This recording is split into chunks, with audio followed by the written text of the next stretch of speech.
Ce courrier, moi, je le prends vraiment comme une insulte. Moi, je suis parent d'élèves. Il vient nous faire la morale alors qu'il nous supprime des postes. L'école peut faire beaucoup, mais elle ne peut pas tout. C'est le message de cette lettre envoyée par le ministre de l'Éducation, Édouard Geoffrey, le 12 février dernier aux parents d'élèves. Le contexte, la banalisation des violences à l'école entre les élèves et à l'égard du personnel. Et pour lutter contre ce fléau, il se tourne en particulier vers les parents d'élèves à qui il demande de s'impliquer personnellement. La lutte contre la violence, chacun détient une parcelle de la solution.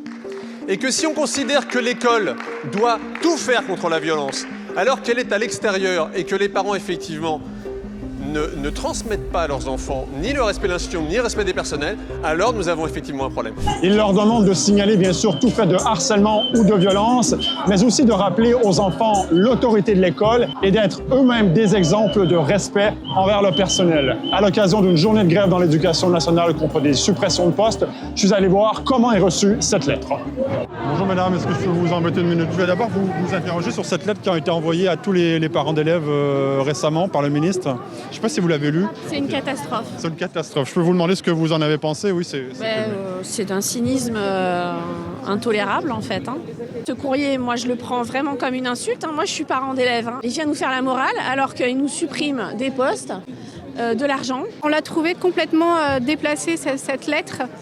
Et au contraire, c'est plutôt de créer un dialogue ensemble et pas de diviser les professeurs contre les parents. Pour vous, les quelques pistes qui sont évoquées là, rappeler l'autorité de l'école aux enfants, ce genre de choses, ça vous paraît... Ça nous paraît totalement à côté en fait. La coéducation se construit avec les parents d'élèves. Elle ne se décrète pas par un courrier. J'avais l'impression que le ministre se défaussait de sa responsabilité et sur un mode qui est déjà assez étrange de s'adresser aux parents d'élèves. C'est pas le ministre des parents d'élèves, c'est le ministre de l'Éducation nationale. Plusieurs drames ont meurtri l'éducation nationale ces dernières années. Le dernier a eu lieu à Sanary-sur-Mer le 3 février. Une professeure d'art plastique a été poignardée par un élève de 14 ans. Elle a survécu de peu. En janvier, Camélia, 17 ans, s'est suicidée en Seine-et-Marne après avoir dénoncé un harcèlement scolaire. L'affaire a été classée sans suite, faute d'éléments suffisants. En 2023, c'est le suicide dans les Vosges de Lucas, 13 ans, qui avait aussi marqué les esprits. Dans cette affaire, la Cour de cassation a récemment annulé la relaxe de 4 adolescents et ordonné un nouveau procès pour harcèlement.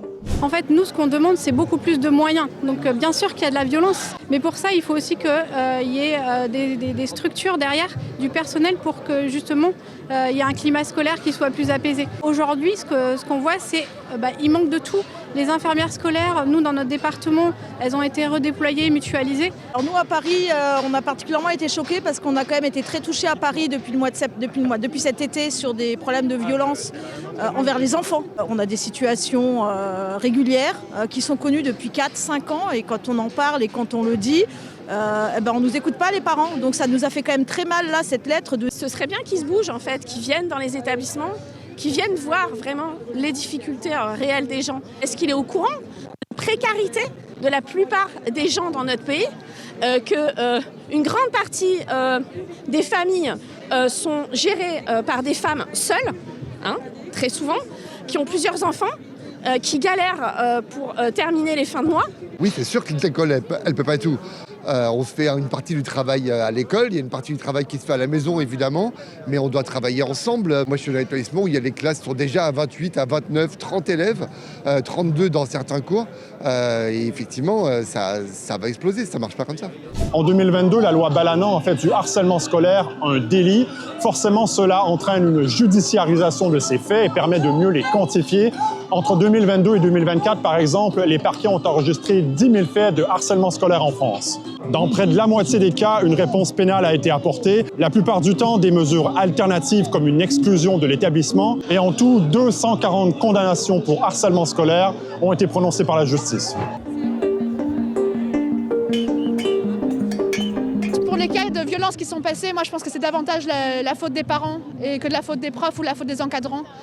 Les parents doivent prendre leurs responsabilités. On doit élever nos enfants. Et quand des élèves mettre vraiment le boxon dans une classe ou dans une école, il faut pouvoir les renvoyer. Et aujourd'hui, c'est pas possible. Il y a des tensions en ce moment dans les écoles entre les parents et les équipes éducatives. Et donc, il faut essayer d'apaiser au maximum, de redonner confiance aux familles en l'école publique, de nous donner les moyens aussi de le faire. On va quand même saluer le geste.